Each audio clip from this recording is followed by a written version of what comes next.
Hello friends, start करते हैं इस लेक्चर में कोआगुलेशन ऑफ ब्लड या फिर इसे क्या बोलते हैं ब्लड क्लॉटिंग। तो आखिर में कैसे ब्लड क्लॉट का फॉर्मेशन होता है, क्या इसका मैकेनिज्म है, हर चीज को इस लेक्चर में डिस्कस करेंगे। तो फर्स्ट ऑफ ऑल आप समझो कि आखिर में जब हम लोग को इंजरी होता है, हम लोग का जब टिश्यू डैमेज होता है, ठीक है, जब हम लोग का टिश्यू डैमेज होता है तो इससे क्या होता है, फिर कैसे क्लॉट का फॉर्मेशन होता है, हर स्टेप को वन बाय वन डिस्कस करेंगे।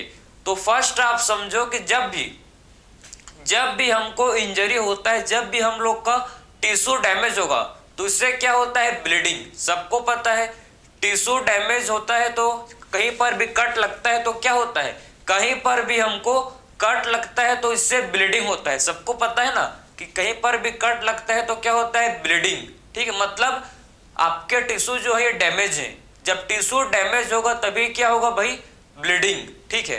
तो ब्लीडिंग आखिर में रुकता कैसे है, आपने नोटिस किया होगा कि जब भी हमको ब्लीडिंग होता है, ठीक है, कहीं पर भी कट गया, ठीक है, मान लो मेरे हाथ कट गया, ठीक है, तो यहाँ पर कट गया तो मान लो कि ब्लीडिंग हो रहा है, लेकिन कुछ समय बाद, ठीक है, कुछ समय बाद जो ब्लीडिंग है, जो ब्लड है अपने आप स्टॉप, मतलब ब्लीडिंग स्टॉप हो जाता है कुछ समय बाद अपने आप।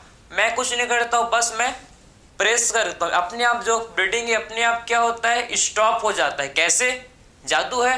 नहीं है। इसमें क्या होता है समझना, जहां पर भी इंजर्ड टिश्यू होते हैं, ठीक है, जहां पर भी हम लोग को इंजरी हुआ है, जहां पर भी कट लगा है, ठीक है, वहां पर प्लेटलेट्स आकर एग्रीगेट हो जाते हैं। वहां पर क्या होता है, वहां पर प्लेटलेट्स आकर एग्रीगेट हो जाते हैं, समझे। तो जहां पर वहां पर क्या होता है, जहां पर भी टिश्यू डैमेज हुआ है, मान लो मेरे हाथ में भी कट लगा है तो मतलब टिश्यू डैमेज हुए हैं, तो यहां पर क्या होगा, यहां पर प्लेटलेट्स आकर एग्रीगेट हो जाएंगे। सबसे पहला स्टेप होता है, सबसे पहला प्रोसेस होता है कि सबसे पहले जो प्लेटलेट्स होते हैं, प्लेटलेट्स आकर जहां पर भी साइट ऑफ इन्फेक्शन, जहां पर भी इंजरी है, उस इंजरी के पार्ट में जाकर जो प्लेटलेट्स हैं ये क्या करते हैं भाई, ये एग्रीगेट हो जाते हैं, समझे। और ये जब प्लेटलेट्स एग्रीगेट हो जाते हैं तो ब्लीडिंग स्टॉप हो जाता है, फिर ब्लीडिंग अपने आप रुक जाता है, समझे ना। तो पहला स्टेप है कि जहां पर भी टिश्यू डैमेज हुआ, वहां पर जहां पर भी टिश्यू डैमेज हुआ है वहां पर प्लेटलेट्स आकर एग्रीगेट हो जाएंगे, वहां पर क्या होगा, प्लेटलेट्स आकर एग्रीगेट हो जाएंगे, ठीक है, जिससे ब्लीडिंग स्टॉप हो जाएगा, जिससे आपका ब्लीडिंग है ये जो स्टॉप हो जाएगा। क्लियर है?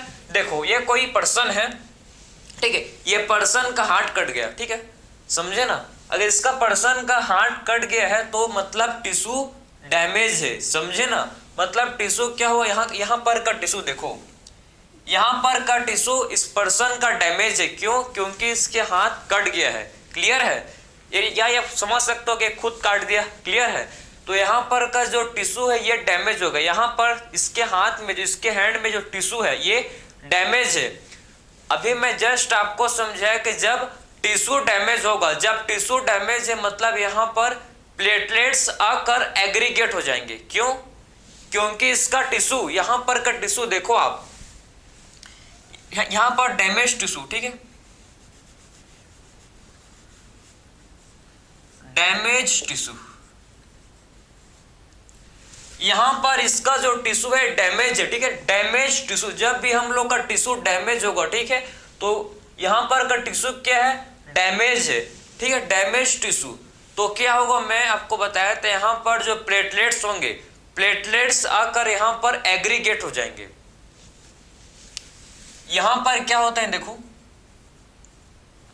ये प्लेटलेट्स है, ठीक है, ये क्या है भाई, ये हम लोग के प्लेटलेट्स है। तो यहाँ पर प्लेटलेट्स आकर एग्रीगेट हो जाता है, समझे ना।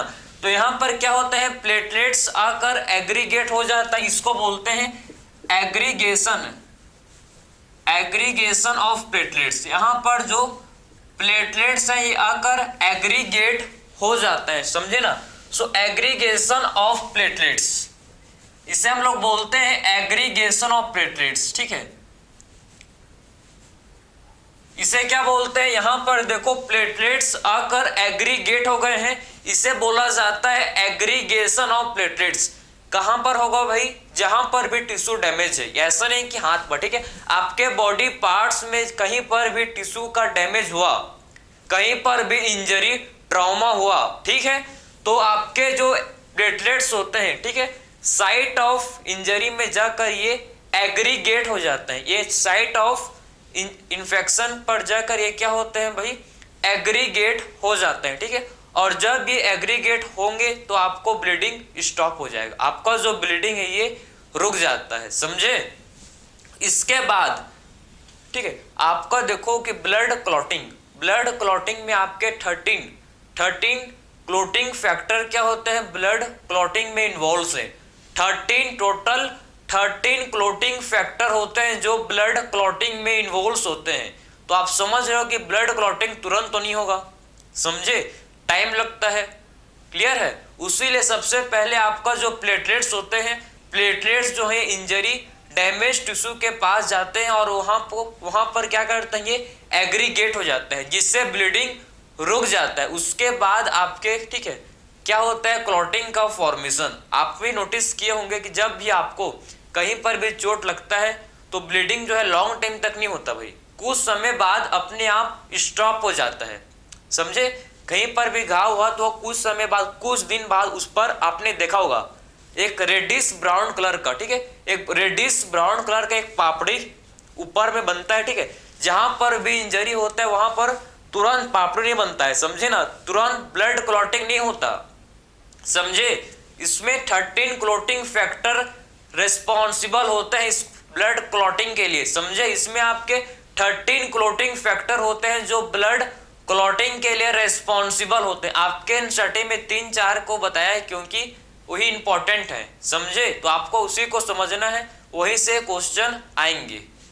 तो आपने बेसिक क्लियर कर लिया कि आखिर में जब टिश्यू डैमेज होगा तो प्लेटलेट्स आकर वहां पर एग्रीगेट हो जाएंगे। जब भी टिश्यू डैमेज होगा तो वहां पर जो प्लेटलेट्स है वहां पर प्लेटलेट्स आकर एग्रीगेट हो जाएंगे, ठीक है।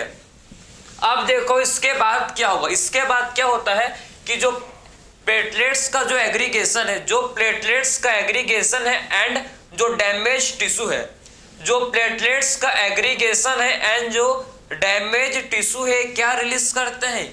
ये रिलीज करते हैं थ्रोम्बोप्लास्टिन, एक केमिकल है, समझे। तो एक क्या रिलीज करते हैं समझना, ये दोनों मिलकर कौन भाई? जो प्लेटलेट्स का एग्रीगेशन है ये भी रिलीज करता है, ठीक है, प्लेटलेट्स का एग्रीगेशन भी रिलीज करता है एंड डैमेज टिश्यू भी क्या रिलीज करते हैं? ये दोनों मिलकर, ये दोनों मतलब रिलीज करते हैं एक केमिकल जिसे बोलते हैं थ्रोम्बोप्लास्टिन। इस केमिकल को क्या बोलते हैं? देखो, इस केमिकल को बोला जाता है थ्रोम्बोप्लास्टिन। थ्रोम्बोप्लास्टिन एक केमिकल है, समझ आ गया। तो सबसे पहले जो प्लेटलेट्स का एग्रीगेशन है, aggregation of platelets and damage tissue, दोनों मिलकर क्या करते हैं भाई? दोनों मिलकर ये क्या रिलीज करते हैं? ये रिलीज करते हैं थ्रोम्बोप्लास्टिन, एक केमिकल है, ठीक है। ये दोनों मिलकर क्या करते हैं? एक केमिकल रिलीज करते हैं, एक केमिकल को रिलीज करते हैं जिसे बोला जाता है थ्रोम्बोप्लास्टिन। इस केमिकल को बोलते हैं थ्रोम्बोप्लास्टिन, ठीक है। अब देखो ये थ्रोम्बोप्लास्टिन क्या करता है, ठीक है। उसके बाद आता है क्वेश्चन कि आखिर में थ्रोम्बोप्लास्टिन क्या करता है? थ्रोम्बोप्लास्टिन किसको करता है एक्टिवेट? ये एक एंजाइम को एक्टिवेट करता है, ठीक है। ये क्या करता है? थ्रोम्बोप्लास्टिन एक एंजाइम को एक्टिवेट करता है जिसे क्या बोलते हैं? उस एंजाइम को बोला जाता है थ्रोम्बोकाइनेस, ठीक है। तो ये थ्रोम्बोकाइनेस एंजाइम को ये एक्टिवेट करता है। ये क्या करेगा भाई? देखो ये हम लोग के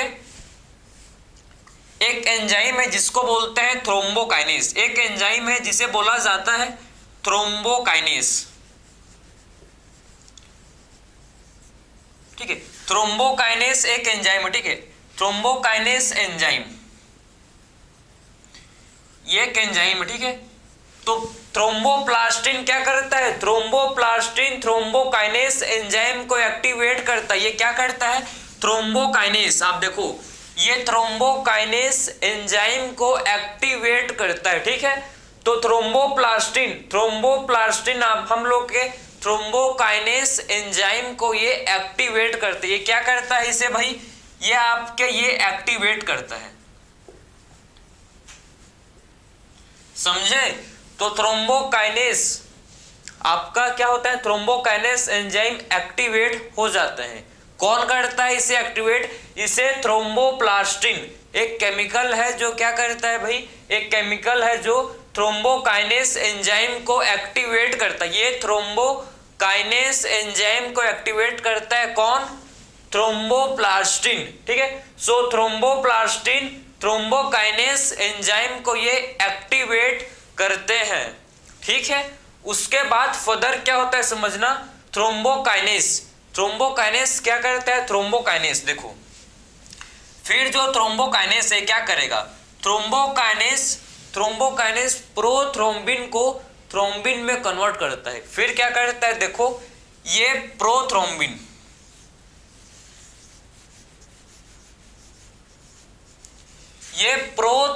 को किसमें करता है कन्वर्ट, प्रोथ्रोम्बिन को ये कन्वर्ट करता है थ्रोम्बिन में, ठीक है। थ्रोम्बोकाइनेस एंजाइम क्या करता है, थ्रोम्बोकाइनेस एंजाइम प्रोथ्रोम्बिन को थ्रोम्बिन में कन्वर्ट करता है। किसमें करता है कन्वर्ट, थ्रोम्बिन में। सो प्रोथ्रोम्बिन को ये थ्रोम्बिन में कन्वर्ट करता है, ठीक है। प्रोथ्रोम्बिन को थ्रोम्बिन में कन्वर्ट कौन करता है, हम लोग का एंजाइम जिसे बोलते हैं थ्रोम्बोकाइनेस। तो थ्रोम्बोकाइनेस क्या करता है, थ्रोम्बोकाइनेस प्रोथ्रोम्बिन को, देखो प्रोथ्रोम्बिन इनएक्टिव है, आगे में प्रो है, ठीक है। ये इनएक्टिव एंजाइम है, समझे। तो इनएक्टिव को एक्टिव कौन करता है, इनएक्टिव, ये हम लोग का देख लो, आप लिख लो इसको, ये प्रोथ्रोम्बिन हम लोग का इनएक्टिव है, ठीक है, और ये एक्टिव है। थ्रोम्बिन क्या होता है भाई, ये एक्टिव है। सो आप देख सकते हो कि थ्रोम्बोकाइनेस एंजाइम प्रोथ्रोम्बिन को थ्रोम्बिन में कन्वर्ट करता है, ठीक है। सो प्रोथ्रोम्बिन को थ्रोम्बिन में कौन करता है कन्वर्ट, थ्रोम्बोकाइनेस, ठीक है। Thrombokinase in the presence of calcium, blood clotting में कैल्शियम मेजर रोल प्ले करता है, ठीक। आपके एनसीईआरटी में भी है, लिखा है कि कैल्शियम प्ले मेजर रोल, ठीक, ये बहुत बड़ा रोल प्ले करता है किसमें, ब्लड क्लॉटिंग में। अगर कैल्शियम नहीं है आपके बॉडी में तो ब्लड क्लॉटिंग नहीं होगा, ब्लड क्लॉटिंग में प्रॉब्लम आएगा। क्यों, क्योंकि इसमें कैल्शियम बहुत ही मेजर रोल प्ले करता है, किसमें, कैल्शियम मेजर रोल प्ले करता है ब्लड क्लॉटिंग में, ठीक है। तो प्रोथ्रोम्बिन को कन्वर्ट किसने किया भाई, थ्रोम्बोकाइनेस ने, किसमें किया, थ्रोम्बिन में। इनएक्टिव को, अभी जो पहले इनएक्टिव था वो क्या हो गया है, देखो एक्टिव, ठीक है।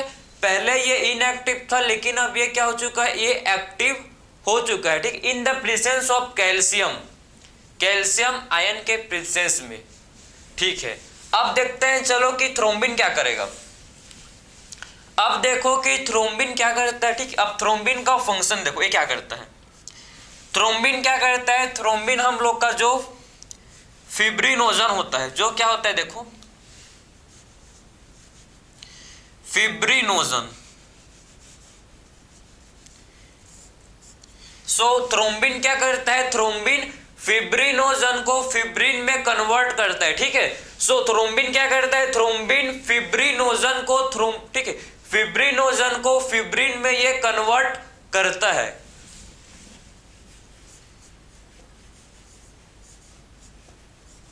समझे। तो फिब्रिनोजन का फंक्शन क्या होता है, फिब्रिनोजन को थ्रोम्बिन किसमें करता है कन्वर्ट, फिब्रिनोजन को थ्रोम्बिन जो है ये फिब्रिन में कन्वर्ट करता है, समझे। तो फिब्रिनोजन जो कि इनएक्टिव है, जो कि क्या, ये भी आपका इनएक्टिव है, ठीक है। फिब्रिनोजन भी इनएक्टिव होता है और फिब्रिन जो है ये एक्टिव है। सो इनएक्टिव फिब्रिनोजन को एक्टिव फॉर्म में कौन करता है कन्वर्ट, हम लोग का जिसे बोलते हैं थ्रोम्बिन, ठीक है। सो थ्रोम्बिन क्या करता है, थ्रोम्बिन हम लोग के ये फिब्रिनोजन एंजाइम को फिब्रिन में कन्वर्ट करते हैं, समझ गए। पूरा कॉन्सेप्ट है, हर चीज आपको समझ आना चाहिए। तो आपके बस 2 ही 3 क्लॉटिंग फैक्टर के नेम है। टोटल इसमें आपके 13 क्लॉटिंग फैक्टर इन्वॉल्व होते हैं किसमें, ब्लड क्लॉटिंग में, समझे।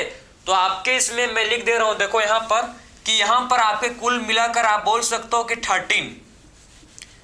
13 क्लॉटिंग फैक्टर क्या होते हैं, ब्लड क्लॉटिंग में इन्वॉल्व होते हैं, ठीक है, जो ब्लड क्लॉटिंग के लिए रेस्पॉन्सिबल है। टोटल 13 क्लॉटिंग फैक्टर, समझ गए। तो फाइनली आप देख चुके कि आखिर में थ्रोम्बिन ने क्या किया, थ्रोम्बिन ने ठीक है, फिब्रिनोजन को किसमें क्या कन्वर्ट, फिब्रिनोजन को फिब्रिन में कन्वर्ट किया। फिब्रिन एक मेसवर्क है किसका, थ्रेड्स का। इसमें आपके फिब्रिन के थ्रेड्स होते हैं, कैसे देखोगे, देखो इसमें आपके फिब्रिन के क्या होते हैं, थ्रेड्स। ऐसे आपको थ्रेड्स दिखेंगे, ये जो है ऐसे ये थ्रेड्स फॉर्म कर लेते हैं। देखो ये ऐसे क्या करते हैं भाई, फिब्रिन के थ्रेड्स है, इसे क्या बोलते हैं, फिब्रिन थ्रेड्स, ठीक है। ये क्या बन गया, आप देख सकते हो, ये आपके फिब्रिन के थ्रेड्स बन गए। जहां पर भी इंजरी होता है वहां पर ऐसी फिब्रिन के थ्रेड्स आकर पूरा, जैसे कि आपने देखा होगा स्पाइडर जब, ठीक है, घर में कहीं पर भी जाल बनाता है तो पूरा देखो कैसे पूरा, ठीक है, सेम बिल्कुल स्पाइडर के जाल जैसे बोल सकते हो कि फिब्रिन भी फॉर्म करता है, फिब्रिन भी बनाता है। कहां पर, जहां पर टिश्यू डैमेज है, मतलब अगर यहां पर टिश्यू डैमेज है तो यहां पर ऐसी देखो, यहां पर ऐसे ही पूरा जाल बन जाएगा, समझे। तो यह कुल मिला के क्लॉटिंग, इसको बोलते हैं ब्लड क्लॉट, ठीक है। इसे क्या बोलते, इसे बोला जाता है ब्लड क्लॉट। यहां पर क्लॉट का फॉर्मेशन हो गया, यहां पर क्या हुआ देखो, क्लॉट का फॉर्मेशन हो गया, और यहां पर जो इसमें आपके फॉर्म्ड एलिमेंट्स ट्रैप्ड हो जाते हैं। मतलब ये इसमें जो आपके जो फॉर्म्ड एलिमेंट्स है, जो यहां पर देखो, इसमें जो आपके फॉर्म्ड एलिमेंट्स होते हैं यहां इसमें ट्रैप्ड हो जाते हैं, ठीक है, समझे। तो यहां पर जो फॉर्म्ड एलिमेंट्स होते हैं यहां पर आकर ट्रैप्ड हो जाते हैं, ठीक है। तो यहां पर जो आपके फॉर्म्ड एलिमेंट्स हैं यहां पर आकर ये ट्रैप्ड हो जाते हैं। तो ये आपके हैं भाई फॉर्म्ड एलिमेंट्स, ये हम लोग के हैं फॉर्म्ड एलिमेंट्स।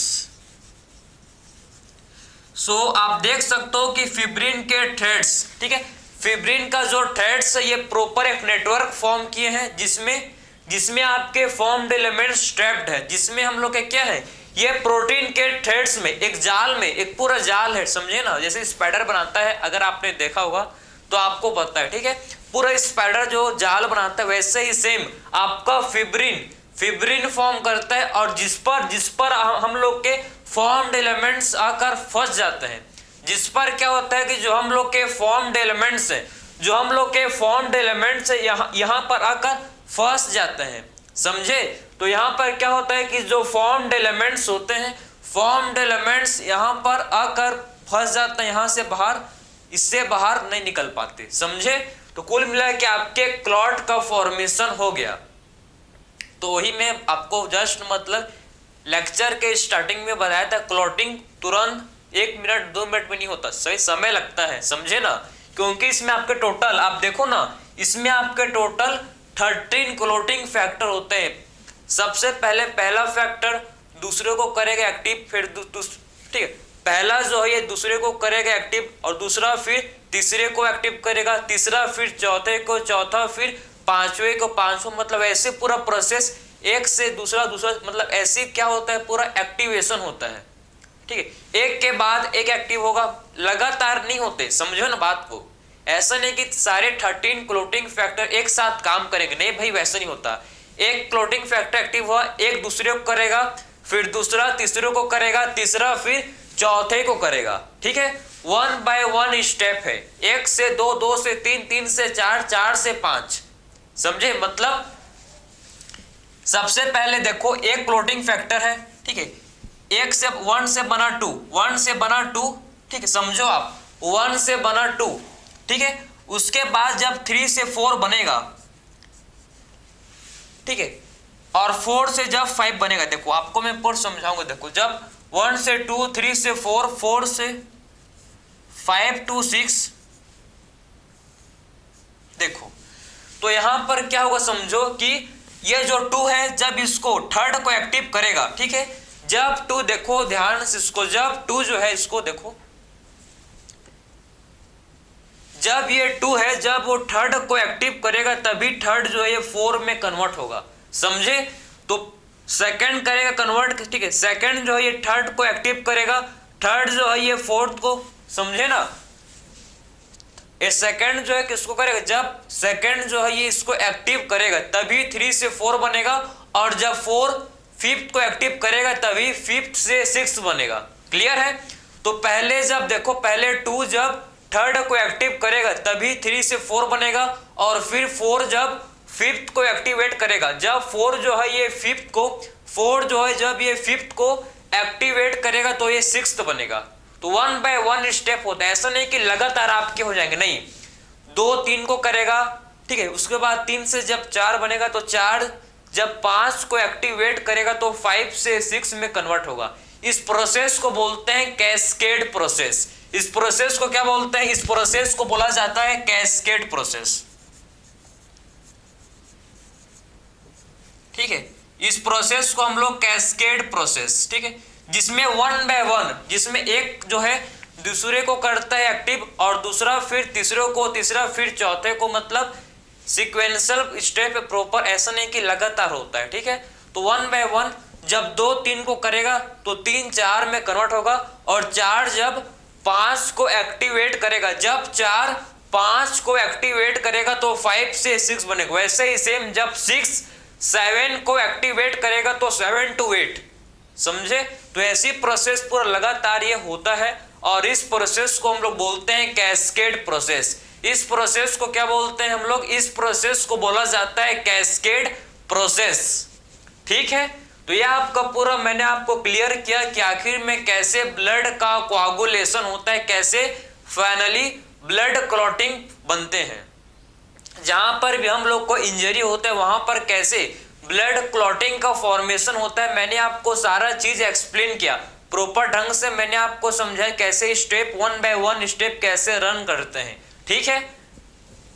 सबसे पहले जहां पर भी इंजरी होगा वहां के टिश्यू डैमेज होता है। सबसे पहले जहां पर भी इंजरी हुआ है वहां के जो टिश्यू है ये डैमेज, और जब भी टिश्यू डैमेज होंगे तो ब्लीडिंग होगा, और ब्लीडिंग होता है तो ब्लीडिंग स्टॉप कैसे होता है, वहां पर प्लेटलेट्स आकर एग्रीगेट हो जाते हैं। वहां पर क्या होता है, प्लेटलेट्स आकर वहां पर एग्रीगेट हो जाते हैं। देखो यहाँ पर प्लेटलेट्स, यहाँ पर इंजरी, यहाँ के टिश्यू डैमेज हो गए तो यहाँ पर आपके प्लेटलेट्स आकर एग्रीगेट हो गए, प्लेटलेट्स का यहाँ पर एग्रीगेशन हो गया, ठीक है, तुरंत होता है प्लेटलेट्स आपके कुछ समय बाद तुरंत, ठीक है। जहां पर भी इंजरी हुआ है वहां पर प्लेटलेट्स आकर एग्रीगेट कर लेते हैं, ठीक है। और प्लेटलेट्स जब एग्रीगेट हो जाते हैं तो ब्लीडिंग रुक जाता है, ब्लड नहीं निकलता, ब्लड स्टॉप हो जाता है, ब्लीडिंग रुक जाता है, समझे ना। इसके बाद आपके ये जो आपके एग्रीगेशन है प्लेटलेट्स का एंड जो डैमेज टिश्यू है, जो हम लोग का प्लेटलेट्स का एग्रीगेशन है एंड जो हम लोग के डैमेज टिश्यू है, ये दोनों क्या रिलीज करते हैं, ये दोनों एक केमिकल रिलीज करते हैं जिसे बोलते हैं थ्रोम्बोप्लास्टिन, ठीक है। Aggregation of platelets and damage tissue दोनों मिलकर क्या करते हैं, एक केमिकल को रिलीज करते हैं, दोनों मिलकर एक केमिकल को रिलीज करते हैं जिसे बोला जाता है थ्रोम्बोप्लास्टिन। थ्रोम्बोप्लास्टिन केमिकल किसको करता है एक्टिवेट, ये एक्टिवेट करता है थ्रोम्बोकाइनेस एंजाइम को, ठीक है। तो थ्रोम्बोप्लास्टिन केमिकल किसको करता है एक्टिवेट, ये हम लोग के थ्रोम्बोकाइनेस एंजाइम को ये एक्टिवेट करता है, ठीक है। तो थ्रोम्बोप्लास्टिन केमिकल किसको करता है एक्टिवेट, ये हम लोग के थ्रोम्बोकाइनेस एंजाइम को ये एक्टिवेट करता है, ठीक है। और जो आपके थ्रोम्बोकाइनेस एंजाइम है, हम लोग के जो थ्रोम्बोकाइनेस एंजाइम है ये आपके प्रोथ्रोम्बिन को किसमें करते हैं कन्वर्ट, थ्रोम्बोकाइनेस एंजाइम प्रोथ्रोम्बिन को थ्रोम्बिन में कन्वर्ट करते हैं, ठीक। तो प्रोथ्रोम्बिन किसमें होता है कन्वर्ट, थ्रोम्बिन में। कौन करता है, थ्रोम्बोकाइनेस, किसके presence, in the presence of calcium. Calcium आपका इसमें मेजर रोल प्ले करता है ब्लड क्लॉटिंग में, ठीक है। कैल्शियम मेजर रोल प्ले करता है किसमें, ब्लड के क्लॉटिंग में, ठीक।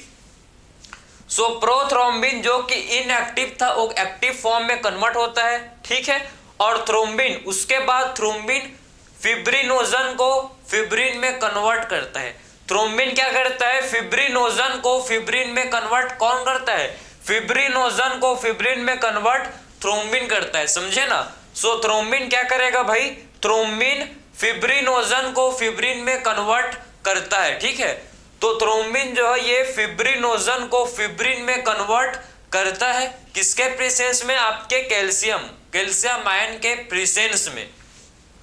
फिब्रिन आपके एक नेटवर्क ऑफ थ्रेड्स फॉर्म कर, ठीक है। फिब्रिन पूरा एक जाल टाइप का एक नेटवर्क फॉर्म कर लेता है, जहां पर भी टिश्यू इंजर्ड हुआ है उस वहां पर, ठीक है, साइट ऑफ इन्फेक्शन में जाकर एक इसका प्रॉपर एक, ठीक, स्पाइडर के जाल जैसे प्रॉपर एक नेटवर्क फॉर्म कर लेता है, नेटवर्क ऑफ थ्रेड्स फॉर्म कर लेता है इसके, ठीक है। और जिसमें हम लोग के फॉर्म्ड एलिमेंट्स आकर फंस जाता है इसमें, ठीक है। इसमें हम लोग के क्या होते हैं, जो फॉर्म्ड एलिमेंट्स हैं, देखो मैं ब्लैक कलर से इसको रिप्रेजेंट किया हूं, देखो ये आपके फॉर्म्ड एलिमेंट्स यहां पर फंस जाते हैं, समझे। और फाइनली आपके क्लॉट का फॉर्मेशन हो जाता है, ये आपका क्लॉट है, इसी को बोलते हैं क्लॉट, ब्लड क्लॉट, ठीक है। फाइनली आपका क्या बन गया भाई, आपका मकसद था कि ब्लड क्लॉट फॉर्म करना, आपका ब्लड क्लॉट फॉर्म हो गया, ठीक है।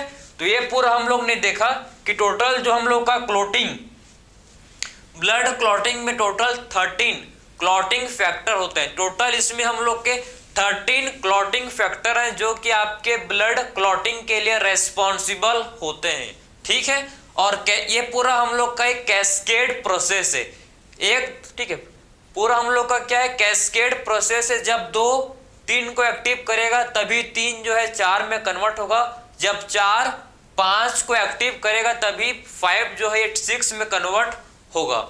तो इसी को बोलते हैं कैस्केड प्रोसेस। तो मैंने आपको समझा दिया कि आखिर में कैसे ब्लड का कोआगुलेशन होता है, हम लोग ने सीख लिया कि आखिर में कैसे ब्लड का कोआगुलेशन होता है। और फाइनली आपने देखा होगा कि घाव में हम लोग का एक रेडिश ब्राउन, हल्का लाल ब्राउन, ठीक, ब्राउन कलर का एक लेयर पापड़ी बन जाता है, कहां पर, जहां पर इंजरी हुआ है कुछ दिन बाद, ठीक है, आपके वहां पर क्या बन जाता है भाई, यह एक अगले दिन ही बन जाएगा आपके जो भी लेयर जो है ये रेडिश ब्राउन कलर का एक क्या स्कम, जिसको स्कम बोलते हैं, आपके स्टडी में स्कम का फॉर्मेशन फिर हो जाता है, ठीक है। तो ये पूरा स्टेप था, इससे बाहर क्वेश्चन ही आएगा, ठीक। आप PYQ लगाकर देख लेना, ठीक है। अब देखते हैं, चलो कि देखो आपने नोटिस किया होगा कि जो क्या होता है, जो ब्लड बैंक, ठीक है, ब्लड बैंक में ब्लड को रखे जाता है, लेकिन ब्लड जो है हम लोग का क्लॉट कर लेता है। आपने नोटिस किया, देखो मेरा ब्लड को निकालेगा तो मेरा ब्लड कुछ समय बाद अपने आप ये क्लॉट हो जाएगा, ठीक है, क्योंकि ब्लड में क्या होते हैं, क्लॉटिंग फैक्टर होता है, ठीक है, उसीलिए ब्लड हम लोग का क्लॉट कर लेता है।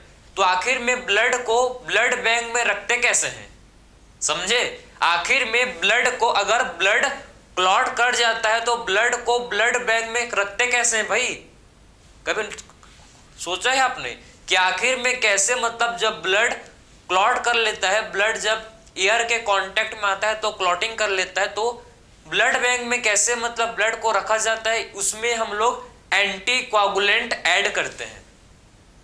जो आप ब्लड बैंक में ब्लड देखते हो उसमें क्या होता है, एंटी कोआगुलेंट ऐड करोगे भाई ब्लड में तो आपका ब्लड क्लॉट नहीं करेगा, समझे। सो ब्लड में जब आप क्या करते हो, एंटी कोआगुलेंट, एंटी जो कोआगुलेशन नहीं होने देगा, ब्लड को क्लॉटिंग होने से रोकेगा, इसको बोलते हैं एंटी कोआगुलेंट। इसे क्या बोला जाता है, इसे हम लोग बोलते हैं एंटी कोआगुलेंट, ठीक है। तो आपके एंटी कोआगुलेंट्स का नाम देखो, एक तो आप पता रहना चाहिए आपको,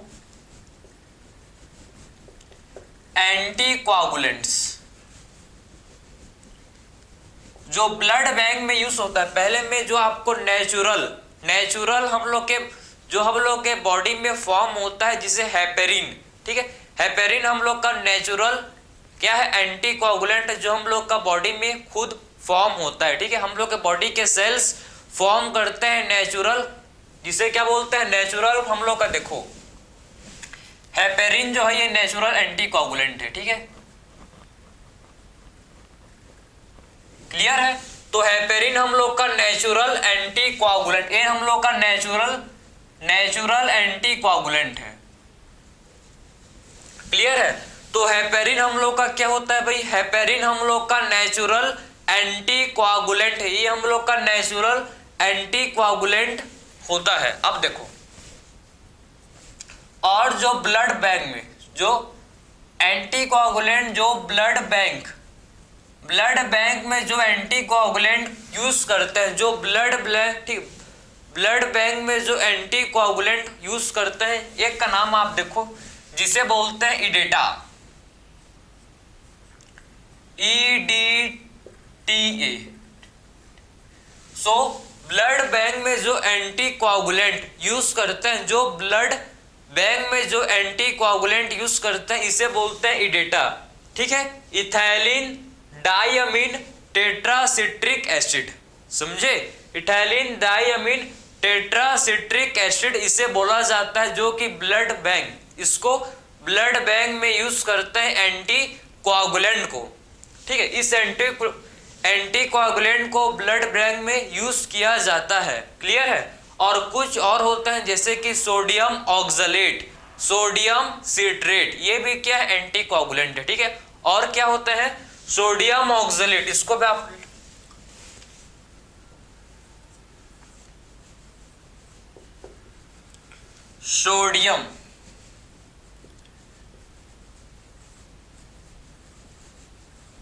सोडियम ऑक्सलेट, सोडियम सिट्रेट, ये हम लोग के क्या एंटी कोआगुलेंट है। ठीक है?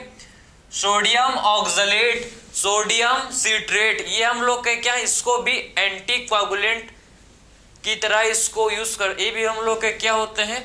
एंटी कोआगुलेंट होते हैं। कौन कौन से? सोडियम ऑक्सलेट, सोडियम सिट्रेट, ये भी हम लोग के क्या होते हैं? ये भी हम लोग के एंटी कोआगुलेंट है। तो मैंने आपको कुछ 3-4 आपको मैंने एंटी कोआगुलेंट का नाम समझाया, जो कि क्या करते हैं? ब्लड को क्लॉटिंग नहीं होने देते, ब्लड को क्लॉट करने से रोकते, एंटी कोआगुलेंट है, ब्लड का कोआगुलेशन नहीं होने देते। ठीक है? ब्लड बैंक में जो क्लॉटिंग, जो एंटी कोआगुलेंट यूज करते हैं, जिसको बोलते हैं इडेटा, समझ गए? और नेचुरल हम लोग के बॉडी में जो नेचुरल एंटी कोआगुलेंट है, इसे क्या बोलते हैं? हेपेरिन, समझे? तो ये पूरा मैंने आपको कॉन्सेप्ट क्लियर किया कि आखिर में कैसे ब्लड का कोआगुलेशन होता है, कैसे ब्लड क्लॉटिंग होता है। मैंने आपको हर चीज प्रॉपर इस लेक्चर में एक्सप्लेन किया। सो मिलते हैं नेक्स्ट लेक्चर में। राधे राधे।